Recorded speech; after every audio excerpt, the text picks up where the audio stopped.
প্রিয় শ্রী, আজকে যারা বাউল নামে বাউল যারা ইসলামের বিভিন্ন প্রশ্নের উত্তর দিয়ে, ইসলামের বিভিন্ন গ্রন্থের উদ্ধৃতি দিয়ে যারা তোমাদের ঈমানকে নষ্ট করতে চায়, যারা তোমাদের আমলকে বরবাদ করতে চায়, যারা তোমাদেরকে বেঈমান বানাতে চায়, যারা তোমাদেরকে ঈমান নষ্ট করে চিরস্থায়ী জাহান্নামী বানাতে চায়, এই সমস্ত বাউল শিল্পী, এই সমস্ত পেশাব শিল্পী, এই সমস্ত গাঞ্জাখোর, এই সমস্ত মদখোর বাংলার এই জমিনে কোন জায়গায় তাদেরকে প্রদান করা দেওয়া যাবে না।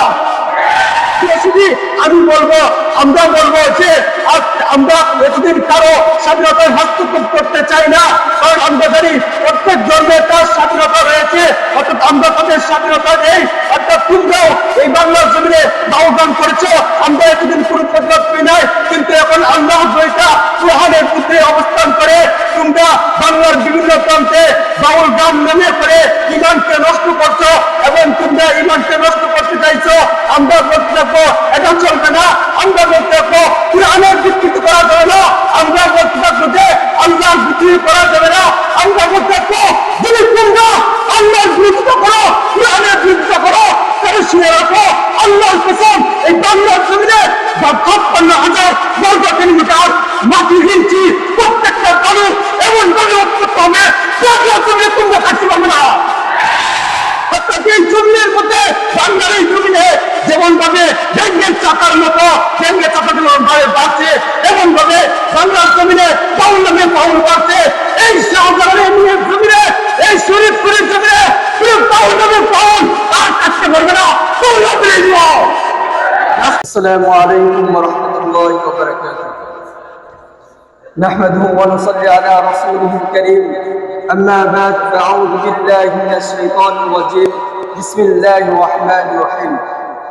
ومن يبتغي غير الإسلام دينا فلن يقبل منه وهو في الآخرة من الخاسرين. وقال رسول الله صلى الله عليه وسلم: من أحدث في أمرنا ما ليس منه فهو رد. صدق الله العظيم. وذكر আয়োজিত জামিয়া রহমানিয়া বেতরাপতি বার্ষিক সেমিনারের সম্মানিত সভাপতি সাহেব এবং ন্যায়নিষ্ঠবান বিচারক, আমার সামনে উপস্থিত বাংলার দূরান্ত থেকে আগত উপস্থিত ভাইরা, সবাইকে আমার পক্ষ থেকে আন্তরিক শুভেচ্ছা অভিনন্দন। প্রিয় সুধী, বক্তৃতা সেমিনার থেকে কয়েকটি বিষয় দেওয়া হলো, তা থেকে আমি একটি বিষয় নির্ধারণ করে নিয়েছি, তা হলো বাউল মতবাদের ইতিকথা।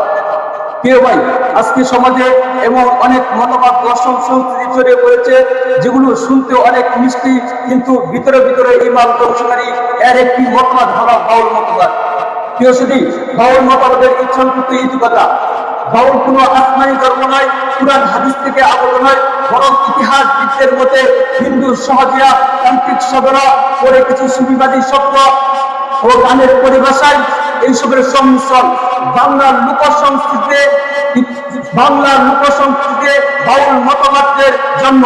এই বাউল মতবাদ বলে থাকে যে মানুষের আসল সত্য মানুষের মধ্যেই পূজা, অর্থাৎ শরীয়ত মানা জরুরি নয়, নামাজ রোজা বাহ্যিক বিষয়, গুরুই মুক্তির একমাত্র পথ। অর্থাৎ এই কথাগুলো যদিও শুনতে সুন্দর লাগে, কিন্তু ইসলামের মাপকাঠিতে ভয়ঙ্কর ভ্রান্তি। প্রিয় সুধী, মানুষের মধ্যে পূজা কুফরি আকীদা, অর্থাৎ বাউলদের মারাত্মক বিশ্বাস হলো তারা বলে থাকে যে আল্লাহ নাকি মানুষের মধ্যে অবস্থান করে থাকেন। অর্থাৎ আল্লাহ রব্বুল আলামিন সূরা আশ-শুআরার 11 নম্বর আয়াতে বলেন, লাইসা কামিসলিহি শাইউন, আর তার মতো কোনো কিছু নাই। সূরা ইখলাসে বলেন, কুল হুয়াল্লাহু আহাদ, আল্লাহ তাআলা এক। সুতরাং আল্লাহ রব্বুল আলামিন সৃষ্টি নন, তিনি সৃষ্টির মধ্যে অবস্থান করতে পারেন না। প্রিয় সুধী, তারা শরীয়তকে অস্বীকার করে, অর্থাৎ শরীয়তকে অস্বীকার করা ঈমান ধ্বংসের পথ। অর্থাৎ তারা বলে থাকে যে নামাজ রোজার কোনো প্রয়োজন নেই, অর্থাৎ অন্তর পরিষ্কার থাকতে হবে। অথচ আল্লাহ রাব্বুল আলামিন সূরাতুল বাকারার 43 নম্বর আয়াতে বলেন, ওয়া আকিমুস সালাতা ওয়া আতুজ যাকাত ওয়ারকাউ মা'আর রাকিন, তোমরা নামাজ আদায় করো, যাকাত প্রদান করো, রুকুকারীদের সাথে রুকু করো। অর্থাৎ আল্লাহ রাব্বুল আলামিন শিখায় দেয়, রাসূল কারীম সাল্লাল্লাহু আলাইহি ওয়াসাল্লাম সুনান তিরমিজির 2621 নম্বর হাদিসে বলেন, আজাহুল্লাযী বাইনানা ওয়া বাইনাহুমুস সালাত, তো আমাদের এবং তাদের মধ্যে পার্থক্য হলো এক নামাজ। যে মতবাদ নামাজকে অস্বীকার করে সেই মতবাদ ইসলামের বাইরে। প্রিয় সুধী, তারা তাদের গুরুকে এত মর্যাদা দেয় যে আল্লাহ তাআলার সাথে কাজ। অর্থাৎ সূরাতুত তাওবার মধ্যে আল্লাহ রাব্বুল আলামিন বলেন, ইত্তাকু ইত্তাখাযু আহবারহুম ওয়া রুহবানহুম আরবাবা, তারা তাদের ধর্মীয় নেতাকে রব বানিয়ে নিয়েছে। শুধু তাই নয়, ইসলামের স্পষ্ট অবস্থান হলো প্রিয় সুধী, অর্থাৎ একমাত্র ইবাদত হবে আল্লাহ তাআলার জন্য, অনুসরণ হবে কুরআন এবং সুন্নাহ।